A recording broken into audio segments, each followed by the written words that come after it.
Hello everyone, welcome back to Learning Fundamentals of English Grammar. This is Dr. R.S. Maurya. Good morning. How are you guys? Hope you are well. तो मैंने आपको कल बताया था कि application कैसे लिखा जाता है या लेटर कैसे लिखा जाता है। तो उस समय जब ये कंप्यूटर या ये हैंडसेट नहीं हुआ करते थे तो लेटर लिखने में बड़ा आनंद भी आता था और जो है इसकी डिमांड भी ज़्यादा थी और लोग जो लेटर अच्छा लिख लेते थे उनको एडवांटेज भी ज़्यादा मिलता था जॉब्स के लिए या कहीं भी। लेकिन आज कुछ अलग चीज़ है, आप पता नहीं चलता आपकी राइटिंग अच्छी है कि नहीं है, क्या है, कुछ नहीं। मैकेनिकल एड्स है, आप स्पेलिंग भी सही हो जा रही है, सेंटेंस भी सही हो जा रहा है और ये that is advantage to you. लेकिन फिर भी आप लोग ठीक से नहीं लिख पाते हो, लिखने में कुछ लिखा जाता है कुछ। तो एक एक करके हम देखेंगे कि क्या प्रॉब्लम है एप्लीकेशंस। पहले तो ये कहा जाता है कि भाई जब हम लोगों के समय में गांव में या जो उतना पढ़े लिखे लोग नहीं होते थे, लेकिन कहते अरे आप ग्रेजुएट हो गए, आपको एप्लीकेशन नहीं लिखने आता है। तो बड़ी शर्म की बात होती थी कि कहीं एप्लीकेशन लिखना है, एसडीओ को लिखना है या सिविल एसडीओ को लिखना है, गैस के लिए लिखना है, या मान लीजिए आपको खाद चाहिए, आपको फर्टिलाइज़र चाहिए, आपको सीड्स चाहिए, उसको वहाँ लिखना है और अच्छे जगह लिखना है। यूनिवर्सिटी में वाइस चांसलर को लिखना है, हेड्स को लिखना। तो जब आपको एप्लीकेशन ही नहीं बहुत लोग उसको तंग करते थे बच्चे को जिसको नहीं आती थी। हम लोग भी उसमें से थे, I was one of them. एक बार बहुत थोड़ा सा मिस्टेक में हमारे सर ने बहुत डांटा था हमको इस पर कि if you do not know how to write an application if you are graduate the same of you it's very matter of same. आज तो किसी को आती नहीं, वो सब एक दूसरे का करते, लेकिन फिर भी जानना चाहिए। I don't say who knows या हु डज नॉट नो, ऐसी बात नहीं है, सब सीख सकते हो। तो आज जो हमारे सामने जो आजकल जो एप्लीकेशंस आ रहे हैं उसको करेक्शन मैटर्स आ रहे हैं, इसी स्पेशली आज हम स्कूल और कॉलेजेस को ही डील करेंगे। Here I use to focus on schools and colleges and students their problems of writing application. So correction matters बहुत आता है। जैसे आप यूनिवर्सिटी में पढ़ते हो तो करेक्शन मैटर बहुत कॉमन चीज़ है, हर बच्चा आता है, क्योंकि नाम में बड़ी गलती होने लगी है, फादर्स नेम में, मदर्स नेम में, अपने नाम में, या कोई चीज़ छूट गया, मैकेनिकल है तो छूट। ये भी सही है कि बहुत ज़्यादा काम सही हो रहे हैं, लेकिन बहुत इस तरह के प्रॉब्लम आते हैं और बच्चे मिलते हैं कि हमें ये गलती है। तो जैसे आपने किसी यूनिवर्सिटी को लिखना है, तो जब आप यूनिवर्सिटी को लिखते हैं तो पहली चीज़ ये तो आपको पता होना चाहिए कि यूनिवर्सिटी क्या चीज़ है, यूनिवर्सिटी के बारे में पता होना। करेक्शन मैटर है तो आप अगर ये मार्कशीट से रिलेटेड चीज़ है तो एग्जामिनेशन विभाग को लिखिए, और हर पर्टिकुलर डिपार्टमेंट होते हैं।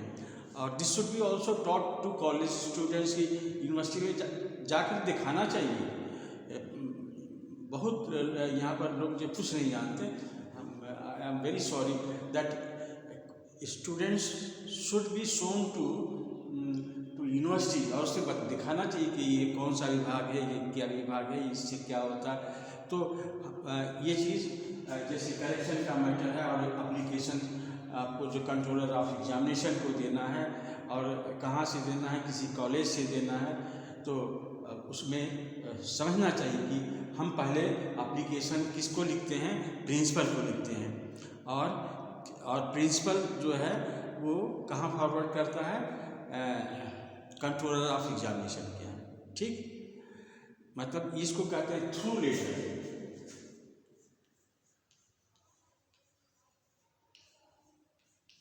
ये थ्रू से आता है तो जो ऑफिसर होता है उसको टेकअप करने में सहूलियत होती है।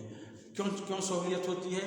पहले लेटर जो है प्रिंसिपल के पास गया, प्रिंसिपल खुद जानता है कि कौन चीज़ें सही हो सकती हैं, कौन चीज़ सही नहीं हो सकती हैं, तो वो उसी लेटर को फॉरवर्ड करता है जो सही होने वाली हैं और जिसमें कोई इस तरह की चीज़ जहाँ संभव हो सके।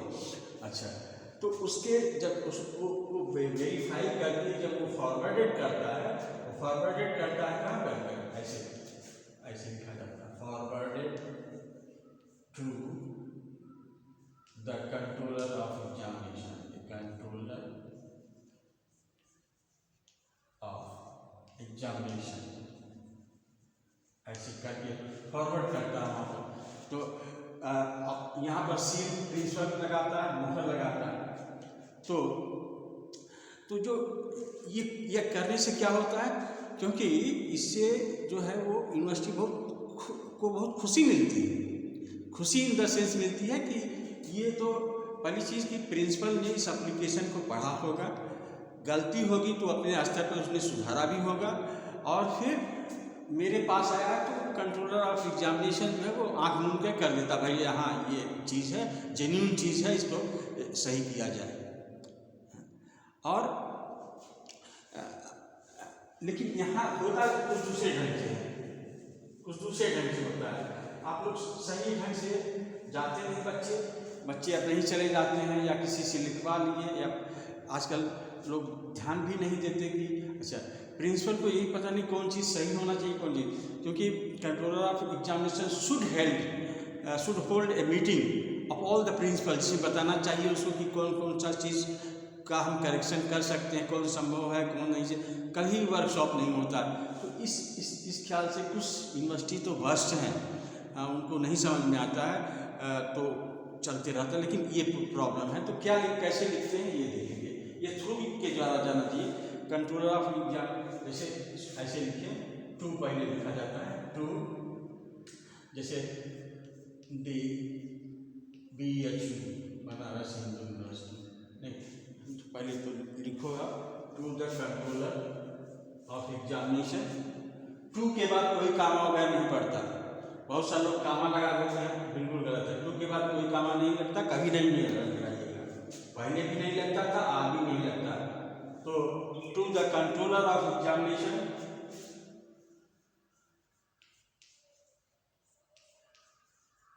कंट्रोलर ऑफ एग्जाम्स लिखा जाता है, ये प्लूरल होता है, और फुल स्टॉप देंगे यहाँ पर, और इसके बाद कामा देंगे, और फिर लिखेंगे कोई यूनिवर्सिटी का नाम लिख लीजिए, जैसे जो यूनिवर्सिटी है क्या, वीर बहादुर सिंह पूर्वांचल,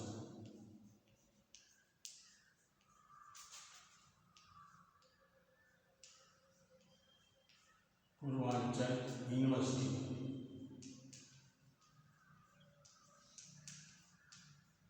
इसके बाद जगह का नाम लीजिए, जैसे ये जौनपुर है, ये हो गया। ये एड्रेसिंग हुआ, इसको कहते हैं एड्रेसिंग। तो इससे ये पता चलता है। अब यहाँ पर आप लिख सकते हो ब्रैकेट में through the principal, through the principal, right में यही है, ऐसे एप्लीकेशन लिखा जाता है, थ्रू द प्रिंसिपल। अब ये प्रिंसिपल के सामने से होकर के गुजरना चाहिए, only then this application is complete. इससे क्या होता है, ये एक दूसरे को हम लोग हेल्प करते हैं। इन इंस्टीट्यूट ये जो यूनिवर्सिटी होता है, क्योंकि सब जगह ये चीज़ नहीं है, हम लोग for 40 years I taught in such situation, तो हम ये एक दूसरे को हेल्प करते हैं। इससे क्या होता है, ये बेचारा जो है, ये controller of examination he is over burden fellow, और वो वैसे ही उसको दिमाग नहीं ठीक रहता, एग्जाम कंडक्ट करना पड़ता, वो सारी चीज़ें होती। लेकिन जब प्रिंसिपल उसकी हेल्प करता है तो वो बहुत खुश होता है। तो ये प्रिंसिपल के द्वारा जो है भेजा गया है। तो ये एक जो चीज़ आप समझ लीजिए, ऐसे लिखना चाहिए, थ्रू द प्रिंसिपल, और प्रिंसिपल से सिग्नेचर कराना चाहिए, उसको दिखाना चाहिए। और लिखता कौन है, लिखेगा कौन, लिखेगा स्टूडेंट लिखेगा, लेट द स्टूडेंट राइट। सबसे बड़ी गलती करते हैं यहाँ, स्टूडेंट को लिखने नहीं देते हैं। कुछ यूनिवर्सिटी के लोग जो है, कुछ कॉलेज के लोग जो है, स्टूडेंट्स को लिखने नहीं देते, प्रिंसिपल खुद ही लिखता है, ऐसे नहीं। और वहाँ से कंट्रोलर कहता है प्रिंसिपल से लिखवा के ला, ये गलत चीज़ है, दैट इज रॉन्ग थिंग। ये ऐसा ऐसा नहीं होगा। Student should write letter, should write an application forwarded by the principal to the controller of examination, this is right thing. ठीक, अब इसके बाद क्या करते हैं,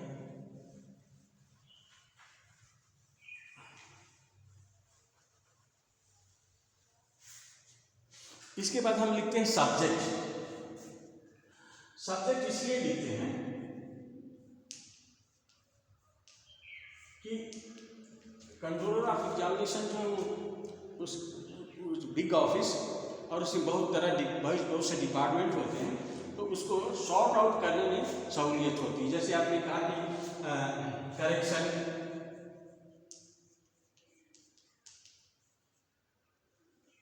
in the name of father. अब यहाँ ठीक है, फादर का हो गया, तो ये जब आप लिखिएगा, मदर जो भी है या एप्लीकेंट हिमसेल्फ, जो भी सही है आप इसको लिखिएगा। तो ये क्या हुआ, ये बहुत बड़ी चीज़ है।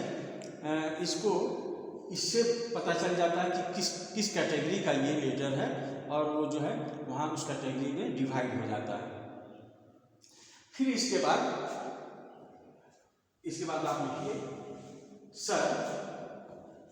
अब यहाँ जो सर भी हो सकते हैं, मैडम भी हो सकती हैं, सर हो सकते हैं। मैडम प्रिंसिपल हैं तो आप मैडम लिखिए, मैडम वाइस चांसलर भी होती है तो आप मैडम भी लिखो सर। इसके बाद कॉमा दिया जाता है, इसके बाद कॉमा दिया जाता है। अब फिर यहाँ से लिखिए कि in reference to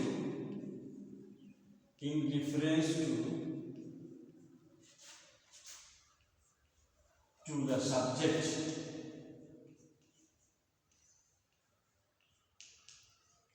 cited above,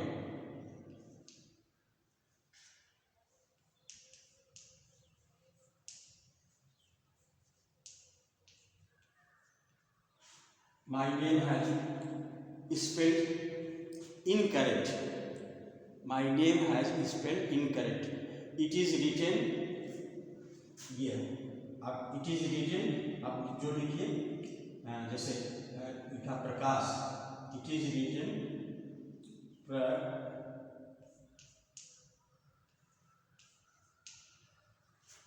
तो it is written Prakash, and whereas it should be written as a Prakash, A has been left, तो ये आप उसको इसे लिखिए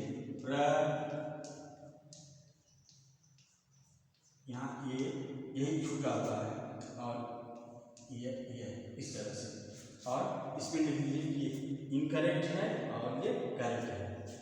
तो इस जिस चीज़ को आपको फोकस करना है उसको बहुत क्लियर लिखिए। जिस चीज़ को आपको करना है कि अच्छा ये आप इसको लिख सकते हैं कि ये पेन स्लिप था, कि टोपोग्राफिकल एरर है, कि कंप्यूटर एरर है। आप उसको लिख सकते हैं कि जैसे आपका ऑफिस है, वो गलती तो होती है, सबसे गलती होती है, बड़े बड़े ऑफिस में गलती होती है। तो ये स्लिप हो गया कि एरर है, किस तरह का एरर है, आप you accept the error that the error has been taken place and you want to the removal of it, you want to remove it and correct it and give it to you। तो आप इसके लिए लिख सकते हैं। आप प्रार्थना कर सकते हैं कि it should be done as possible as earlier as possible as it should be।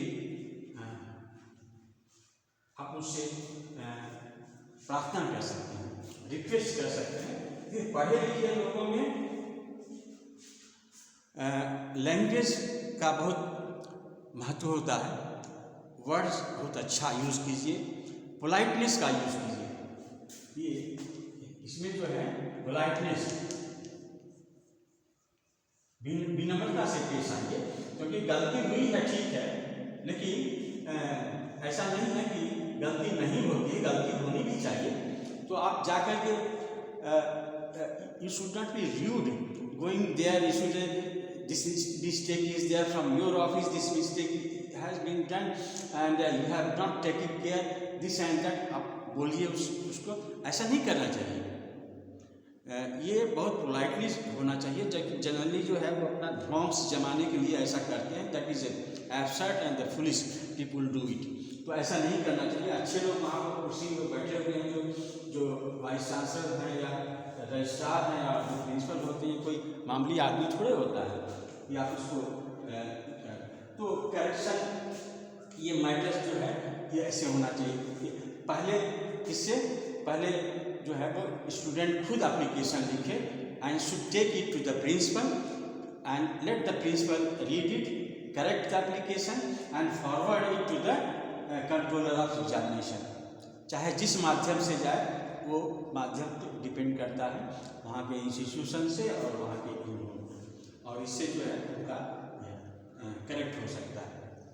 अगर कोई चीज़ नहीं करेक्ट करने लायक है, जैसे हेल्पलेस है, वो चीज़ नहीं हो सकता है, तो sorry no one can do it.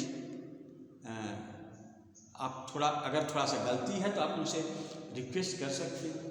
अच्छे लोगों को लोग हेल्प करते ही है, हर जगह हेल्प होती है, लेकिन लीगल तरीके से होती है। लीगल जो है legal should be taken, legality should be there. और इसके बाद जो है और दूसरा जो एरिया होता है एप्लीकेशन लिखने का, availing yourself and an opportunity. Those who study eight university they might be knowing that बहुत से अवसर होते हैं, बहुत तरह के स्कॉलरशिप मिलते हैं। उसको पता नहीं था। When I was at Banaras Hindu university in BA, I lost so many scholarship. There are 3-4 scholarship that time given. All scholarship I could get because I didn't know. तो जब वहाँ तीसरे चौथे पाँचवें साल में जब MA पास किया तो जाना कि BA में ही मिलता, तो बहुत सारी चीज़ें होती हैं। तो you can aware, this is for the university, this is for the students, कि आप जो है वो उसमें विभाग होते हैं, वाइस चांसलर के ऑफिस होते हैं, सोशल डिपार्टमेंट के, और बुक खरीदने के लिए पैसा मिलता है, जैसे टू बाय बुक्स, उसके लिए पैसा स्कॉलरशिप मिलता है, और किताब खरीदने के लिए और तरह तरह की चीज़ों के लिए मिलता है। आप यहाँ से अवेल कर सकते हो, आप यूनिवर्सिटी से ले सकते हो। इसके लिए आपको लिखना पड़ेगा टू द वाइस चांसलर,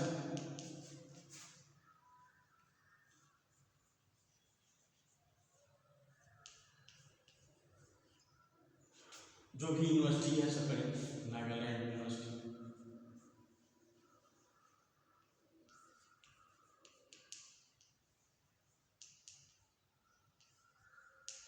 कौन। आप इसके बाद लिखा तो वहाँ पर क्या जाएगा कि आप जो है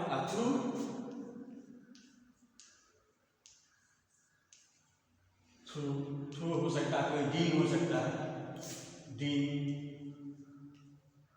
रजिस्ट्रार,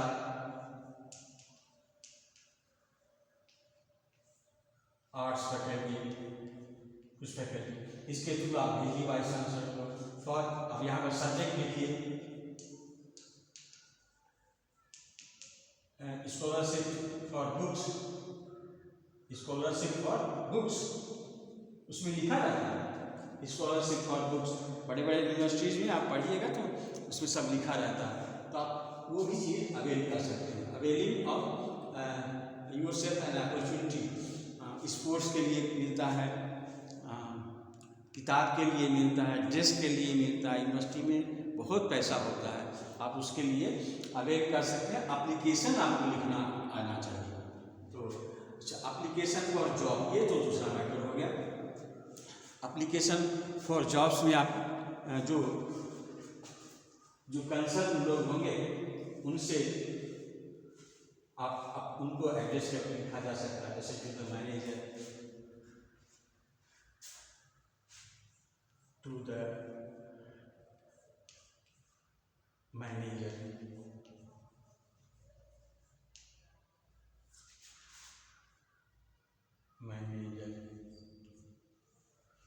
या डायरेक्टर होता है, कहीं डायरेक्टर तरह से सब्जेक्ट लिखिए for the post of clerk या फॉर द पोस्ट ऑफ कुछ भी whatever post is there उसमें लिखिए। और जॉब में आज जॉब की किल्लत इसलिए है कि जॉब के लिए उपयुक्त आदमी नहीं मिलता है। उपयुक्त आदमी का मतलब कि जैसे आपको सफाई कर्मचारी है तो सफाई करने उसको जाना चाहिए, उसमें डिप्लोमा होना चाहिए, उसको जानना चाहिए, तब वो सफाई कर्मचारी होता है। और जो भी अगर कारपेंटर है तो उसको कारपेंटिंग आना चाहिए, या बहुत तरह का है तो छोटे छोटे चीज़ की उसकी जानकारी होना चाहिए और वो अप्लाई कर सकता है। उसकी दक्षता प्रोफिशिएंसी देखी जाती है, उसके आधार पर चयन होता है। और application for job, writing resume, हाँ ये बड़ी चीज़ है, हर वक्त आपको रेज्यूम भेजना पड़ता है, ये करता है। तो रेज्यूम में क्या होता है, ये रेज्यूम जो है अपना विवरण देना पड़ता है। पहले तो सेल्फ आइडेंटिफिकेशन, ये सेल्फ आइडेंटिफिकेशन है।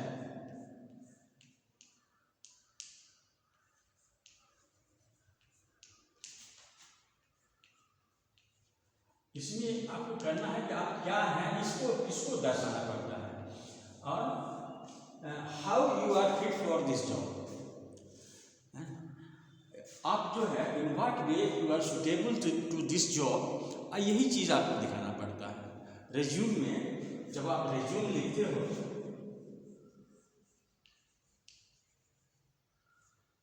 तो लोग आपके बारे में जानना चाहेंगे, या कंपनी जो है आपके बारे में जानना चाहेगी कि आप जो है कितने पढ़े लिखे हैं, देखने में कैसे लगते हैं, फिर आप क्या कर सकते हैं और कितना जानते हैं। तो और क्यों जो है आप ही को यहाँ पर रखा जाए, नहीं आपको यहाँ क्यों रखा जाए, इन व्हाट वे, आप पूछ सकते हैं, इंटरव्यू में भी आप पूछ सकते हैं कि आपको यहाँ पर क्यों रखा जाए, what are the qualities that you have for this post. तो इसको अपने पूरा विवरण लिखना चाहिए, और आपको जो आता है